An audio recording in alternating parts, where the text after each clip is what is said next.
आइए सुनते हैं एक कहानी। एक गांव में एक सुस्त और कामचोर आदमी रहता था। कोई काम धाम तो करता नहीं था। हाँ, बातें बनाने में बड़ा माहिर था, इसलिए लोग उसे शेख चिल्ली कहकर पुकारते थे। शेख चिल्ली के घर की हालत इतनी खराब थी कि महीने में 20 दिन चूल्हा नहीं जल पाता था। शेख चिल्ली की बेवकूफ़ी और सुस्ती की सजा उसकी बीवी को भी भुगतनी पड़ती थी और भूखे रहना पड़ता था। एक दिन शेख चिल्ली की बीवी को बड़ा गुस्सा आया। वह बिगड़ी और कहा, अब मैं तुम्हारी कोई भी बात नहीं सुनना चाहती, चाहे जो कुछ करो, लेकिन मुझे तो पैसा चाहिए। जब तक तुम कोई कमाई करके नहीं लाओगे, मैं घर में नहीं घुसने दूंगी। यह कहकर बीवी ने शेख चिल्ली की नौकरी की खोज में जाने को मजबूर कर दिया। साथ में रात के लिए 4 रूखी सूखी रोटियां बांध दी। साग सालन कोई था ही नहीं, देती कहाँ से। इसी प्रकार शेख चिल्ली को ना चाहते हुए भी नौकरी की खोज में निकलना पड़ा। शेख चिल्ली सबसे पहले अपने साहूकार के यहाँ गए। सोचा कि शायद साहूकार की छोटी मोटी नौकरी दे दे, लेकिन निराश होकर लौटना पड़ा। साहूकार के कारिंदों ने ड्योढ़ी पर ही डांट डपट कर भगा दिया। अब शेख चिल्ली के सामने कोई रास्ता नहीं था। फिर भी एक गांव से दूसरे गांव तक दिन भर भटकते रहे। घर लौट नहीं सकते क्योंकि बीवी ने सख्त हिदायत दे रखी थी कि जब तक नौकरी ना मिल जाए घर में पैर न रखना। दिन भर चलते चलते जब शेख चिल्ली थक कर चूर हो गए तो सोचा कि कुछ देर सुस्ता लिया जाए।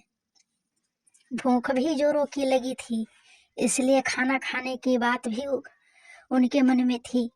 तभी कुछ दूर पर एक कुआं दिखाई दिया। शेख चिल्ली को हिम्मत बंधी और उसी की ओर बढ़े। कुएं के चबूतरे पर बैठकर शेख चिल्ली ने बीवी की दी हुई रोटियों की पोटली खोली। उसमें 4 रूखी रोटियां थी।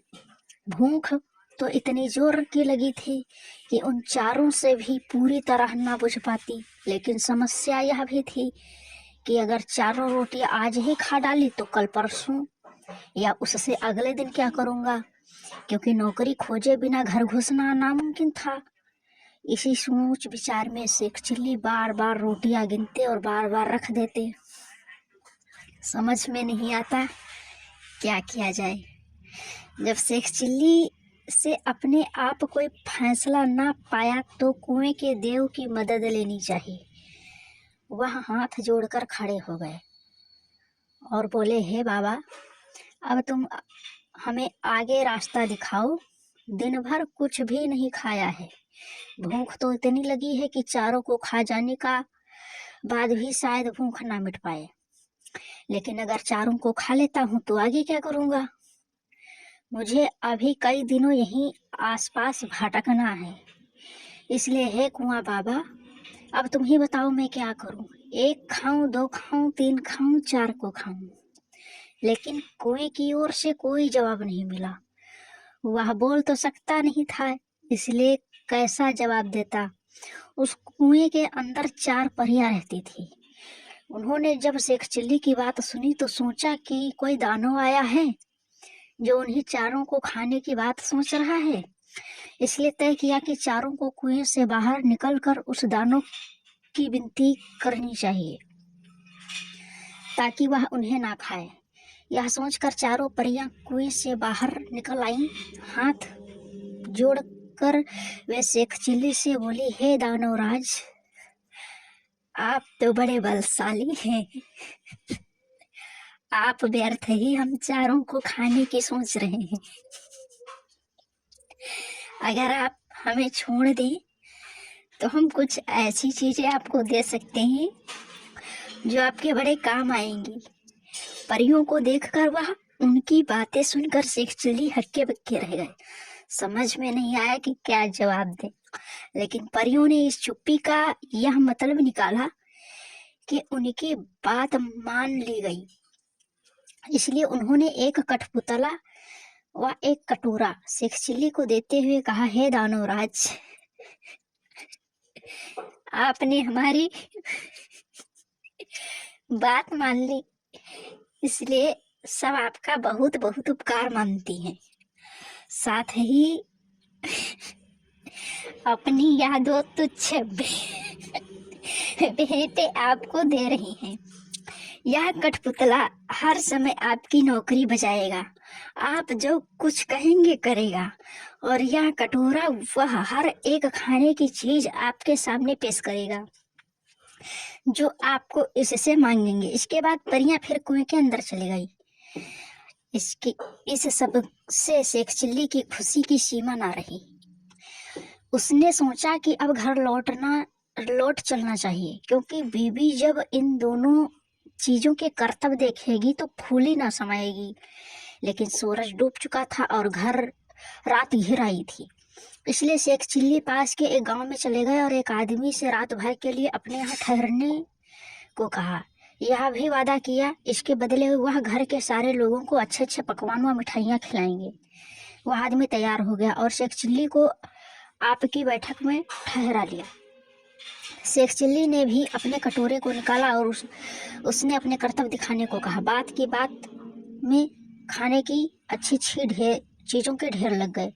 जब सारे लोग खा पी चुके तो उस आदमी की घरवाली जूठे बर्तनों को लेकर नाली की ओर चली गई। यह देखकर शेख चिल्ली ने उसे रोक दिया और कहा, मेरा कठपुतला बर्तन साफ कर देगा। शेख चिल्ली के कहने भर की देर थी, कठपुतले ने सारे के सारे बर्तन पल भर में निपटा डाले। शेख चिल्ली के कठपुतले और कटोरे के यह सब अजीबोगरीब करतब देखकर गांव के उस आदमी और उसकी बीवी के मन में लालच आ गया।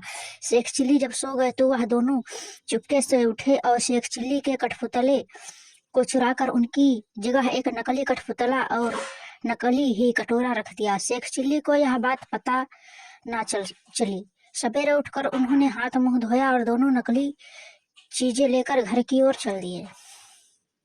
घर पहुंचकर उन्होंने बड़ी डींगे हाँकी और बीबी से कहा, भगवान, अब तुझे कभी किसी बात के लिए छींकना नहीं पड़ेगा, ना घर में खाने को किसी चीज की कमी रहेगी और ना कोई काम हमें तुम्हें करना पड़ेगा। तुम जो चीज खाना चाहोगी मेरा यह कटोरा तुम्हें खिलाएगा, और जो काम करवाना चाहोगी मेरा यह कठपुतला कर देगा। लेकिन शेख चिल्ली की बीवी को इन बातों पर विश्वास न हुआ। उसने कहा, तुम तो ऐसे डींगे रोज ही मारा करते हो, कुछ करके दिखलाओ तो जानूं।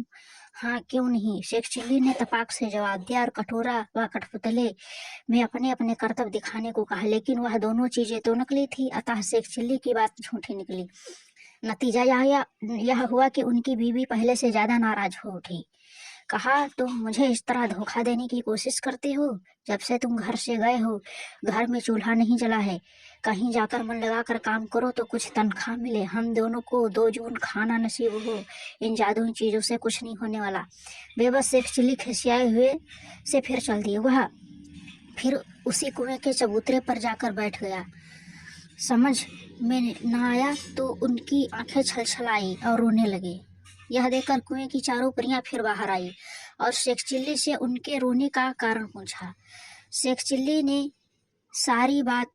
सारी आप बीती कहा सुनाई। परियों को हंसी आई।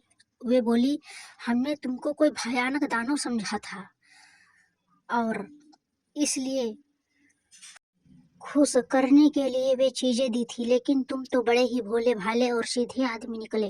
खैर, घबराने की जरूरत नहीं है, हम तुम्हारी मदद करेंगे। तुम्हारा कठपुतला और कटोरा उन्हीं लोगों ने चुराया है जिनके यहाँ रात को तुम रुके थे। इस बार तुम्हें एक रस्सी व डंडा दे रही, इनकी मदद से तुम उन दोनों को बांध व मार कर अपनी दोनों चीजें वापस पा सकती हो। इसके बाद परियां फिर कुएं में चली गईं। जादुई डंडा लेकर शेख चिल्ली फिर उसी आदमी के यहाँ पहुंचे और कहा, इस बार मैं तुम्हें कुछ और नए करतब दिखाऊंगा। वह आदमी भी लालच का मारा था। उसने समझा कि इस बार कुछ और जादुई चीजें हाथ लगेंगी, इसलिए उसमें खुशी खुशी शेख चिल्ली को अपने यहाँ टिका लिया। लेकिन इस बार उल्टा ही हुआ। शेख चिल्ली ने जैसे ही हुक्म दिया वैसे ही उस घर वाले व उसकी बीवी की जादुई रस्सी ने कस कर बांध लिया और जादुई डंडा दनादन पिटाई करने लगा।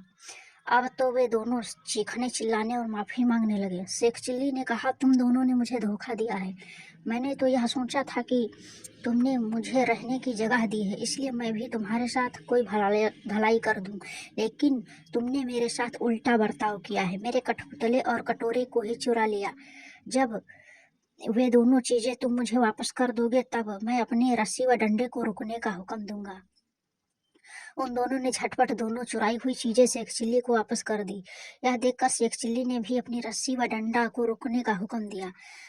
अब अपनी चारों जादुई चीजें लेकर शेख चिल्ली प्रसन्न मन से घर को वापस लौट पड़े। जब बीबी ने फिर देखा कि शेख चिल्ली वापस आ गए हैं तो उसे बड़ा गुस्सा आया। उसे तो कई दिनों से खाने को कुछ मिला नहीं था, इसलिए वह भी झुंझलाई हुई थी। दूर से ही देखकर वह चीखी, कामचोर तुम फिर लौट आए। खबरदार घर के अंदर पैर न रखना, वरना तुम्हारे लिए बेलन रखा है। यह सुनकर शेख चिल्ली दरवाजे पर ही रुक गए। मन ही मन उन्होंने रस्सी व डंडे को हुक्म दिया कि वे उसे काबू में करें। रस्सी और डंडे ने अपना काम करना शुरू कर दिया। रस्सी ने कसकर बांध लिया और डंडे ने पिटाई शुरू कर दी। यह जादुई करतब देखकर बीबी ने भी अपने सारे हथियार डाल दिए और कभी वैसा बुरा बर्ताव न करने का वादा किया।